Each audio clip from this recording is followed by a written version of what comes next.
Good. Our second volunteerism award goes to Daniel Cox. Let's hear about his story. When he was a high school senior, Daniel Cox was trying to write a speech, but had no topic idea. Then he saw a news segment on Be the Match that sparked his interest.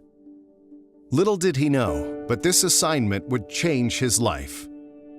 After his speech, Daniel joined the registry and within 3 months got the call that he was a match. Unfortunately, the patient relapsed, so the transplant was postponed. While waiting to donate, Daniel helped start Indiana University's Be the Match on Campus chapter. In the spring of 2014, he received news that his recipient was ready for transplant. After completing his peripheral blood stem cell donation, Daniel was quickly told that the transplant was a resounding success. In June 2015, Daniel realized the full impact of his donation when he met his recipient, Missy Gennady. Missy was a married mother of 3 teenage children. She had been battling stage 3 Hodgkin's lymphoma since 2010. The pair immediately formed a close bond and wanted to use their story to inspire others to join the registry. Together, they created Team Missy and held recruitment events in their respective communities. That July, Missy and her family went to Indiana to cheer on Daniel as he completed the Ironman 70.3 and raised nearly $10,000 for Be the Match. After the race, Daniel traveled to Minneapolis to attend the Be the Match on Campus 2015 Student Leadership Summit, where he was elected president of the inaugural National Committee. While in Minnesota, Daniel learned about cord blood donation and instantly knew what Team Missy would focus their outreach efforts on next. Daniel and Missy began working on a project to introduce legislation that would make it easier for pregnant mothers to donate cord blood in Indiana. Tragically, Missy fell ill unexpectedly and died on May 16, 2016. She was buried in her favorite Be the Match t-shirt, as her family said it was Be the Match and Daniel who gave them 2 more precious years with her. In her honor, Daniel started the effort Matches for Missy, and to date has raised nearly $10,000 for Be the Match. Now in his senior year, Daniel is carrying her memory with him as he continues to pursue the cord blood project he and Missy started together. Please join me in welcoming Mr. Cox to the table.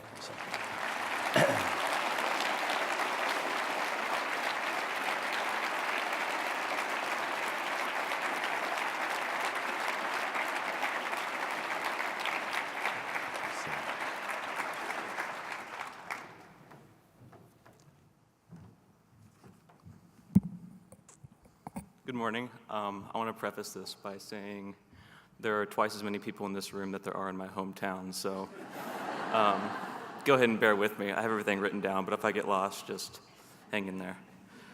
So I first want to start out by thanking Be the Match and the NMDP for making this day possible.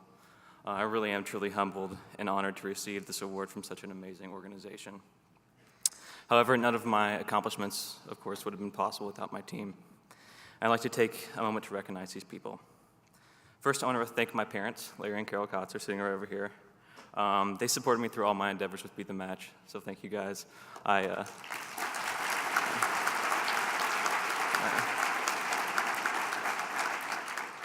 Next is Angela Tussell. She's sitting down here. She works at the Indiana Blood Center, and she is my Be the Match on Campus representative. And I learned yesterday she's pretty much a rock star around here. She has raised hundreds of thousands of dollars, so yeah, she's pretty awesome.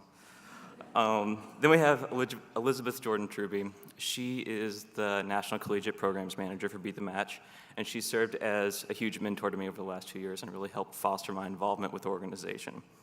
So thank you to her. And lastly, I want to say thank you to the Gennady family, Pat, Frank, Lakin, and of course Missy. You all are such an inspiration to me, not only with Be the Match, but in my studies and my career choice. So, yeah, thank them.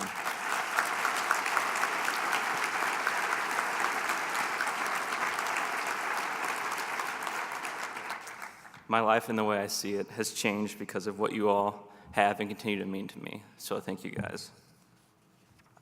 You know, it's a bit ironic that I stand up here speaking to you guys, because as the video mentioned, my involvement began with a speech.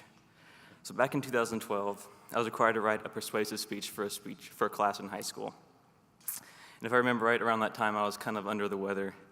I think I had a case of senioritis. So yeah, dealing with that.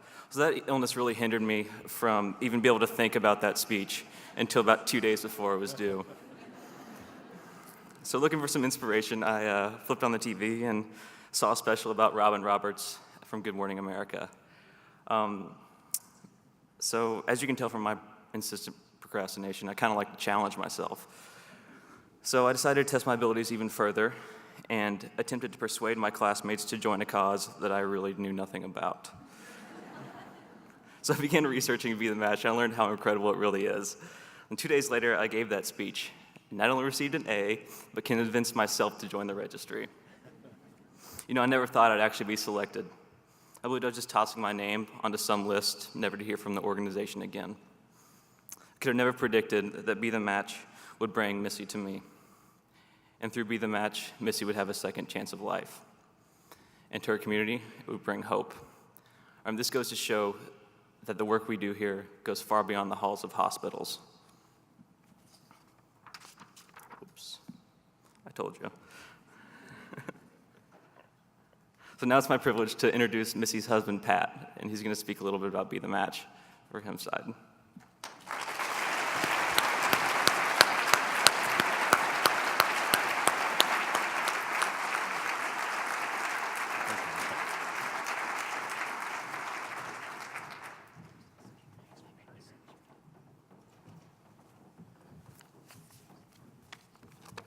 Well, good morning.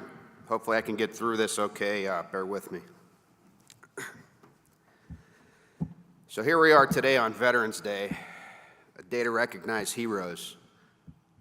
How fitting for this occasion.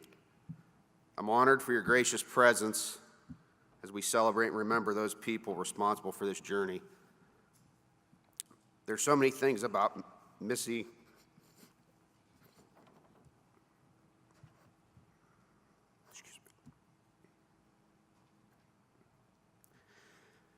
and our friend Daniel that I'd like to celebrate today.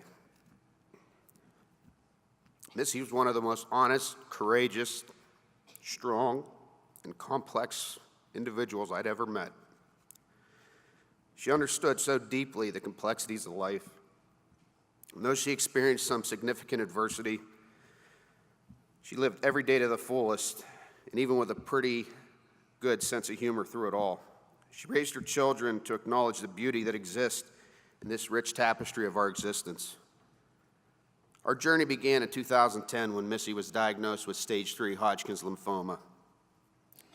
She underwent chemotherapy for a little over a year, and in May of 2011, she was ready for her first stem cell transplant with her own cells.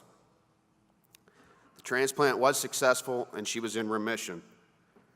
During all of this, she continued to be a full-time mom, the tennis mom, a wife, and best friend. And added to all that, she worked full-time at a maximum security prison. This is just an example of how strong and fearless Missy was. Unfortunately, her illness returned in January of 2013. She was told at that point that she would need another stem cell transplant, but this time she would need to find an unrelated donor because Missy had no siblings. Like before, Missy cried for about 30 seconds, wiped the tears away, and said, "Let's get to work." This is when Be The Match Foundation was introduced to us. Our family immediately began a crusade to raise resources and register as many people to become donors as we could.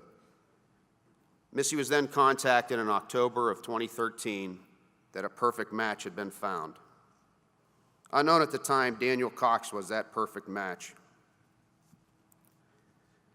In March of 2014, Missy was in complete remission and ready for her transplant. Daniel became an instant part of our family the minute Missy received his stem cells, even though we didn't know him. What grew from that moment was nothing short of incredible. The bond the two of them had was pretty spectacular, and she even inherited his sweet tooth, which I know she reminded him of many times. 1 year after the transplant, Missy was able to meet her donor. I'll never forget her reaction after the first time they spoke on the phone, and especially when we first met that day in June in Dayton, Ohio, which is about halfway between our home and Daniel's home. Her emotions were all over the place. She was nervous, she was happy, she cried, she laughed, and most memorable, she never stopped smiling.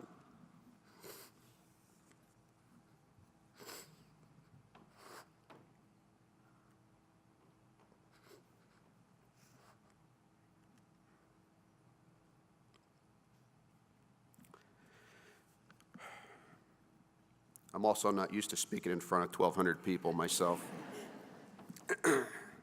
And this is the first time I've spoken about my wife. From there, they spoke on the phone, texted each other.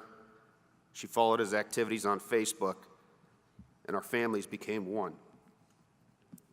It's nothing short of amazing that her illness and journey led her to Daniel, because they both believed in people and believe in the underdog.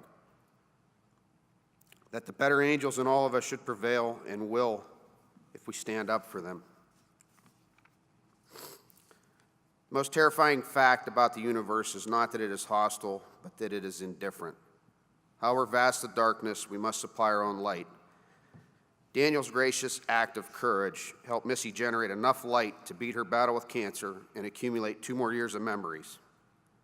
With Daniel's selfless donation, the past 2 years may not have been possible. In that time that you gave her, she was able to help arm her 2 teen children with the remaining ingredients to be thoughtful, kind, and productive kids, and they're now both in college. We were so lucky to have Missy with us the past 2 years as a mother, a wife, a friend, and so much more. She truly was an inspiration to everyone that met her and knew her. On May 10th of this year, Missy's life was taken from us suddenly and unexpectedly from a heart attack caused from a blood clot in her leg. In the end, it wasn't the cancer that consumed her, but the battles with it. I mention this because I want everyone here to know that the transplant was a success, and it was something else that took her from us. The goal that she set out to do, beat cancer, she succeeded at due to the generous act of Daniel. To give someone a second chance at life is very special, and there are no words to describe the gratitude we have for Daniel. Upon hearing of Missy's death, Daniel wrote this on his Facebook page, and I'm going to read it best I can. It's with a heavy heart today, I must say goodbye to such an amazing person who had such a profound impact on my life. Words cannot express the love I have found for Missy and her family, who have treated me as one of their own. Last Christmas, Missy sent me a watch with the following quote engraved on the back. To know even one life has breathed easier because you have lived. This is to have succeeded. This is a quote from Ralph Waldo Emerson. I cannot think of a person that quote is more applicable to than Missy. She was always looking for a way to help others, making her one of the most successful people I've ever met. She will always hold a special place in my heart. What a bond the two of them had together. Someone once said that you really only need to have 3 things in your life. You need to have someone to look up to, something to look forward to, and a hero to chase. In the journey that led us to Daniel, I think we found all 3. Daniel, we're forever in your debt.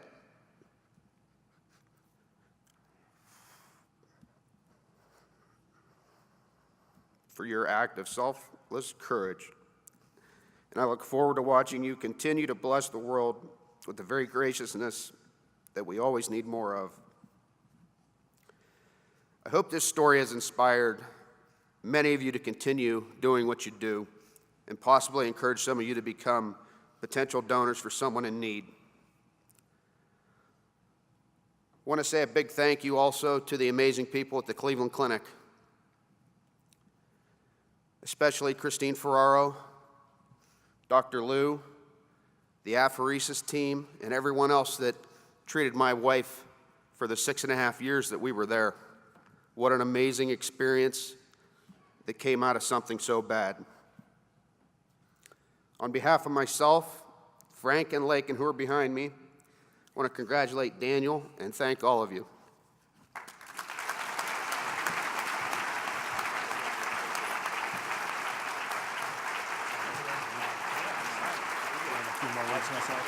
One thing. Okay, sounds good. Good.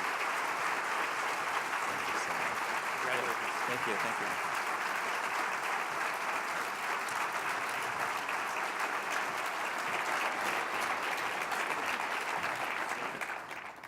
I know we're out of time, but I just want to say one more quick thank you before I come off the stage. So I want to recognize my team. Obviously, it's not possible without these people. So if I call your name, would you all please stand up for me? My parents, Larry and Carol, please stand.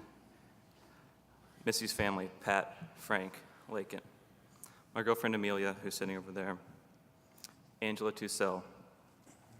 Elizabeth Jordan Truby. And anyone at the Indiana Blood Center. Now, I'd like to thank anyone who has ever been a part of a transplant. Past donors, please stand. Recipients, please stand. Donor center coordinators, physicians, nurses, social workers, caretakers. Now, anyone who has ever volunteered for this organization, please stand. You see what I'm getting at. And lastly, anyone who has had any doings with this organization ever, please stand.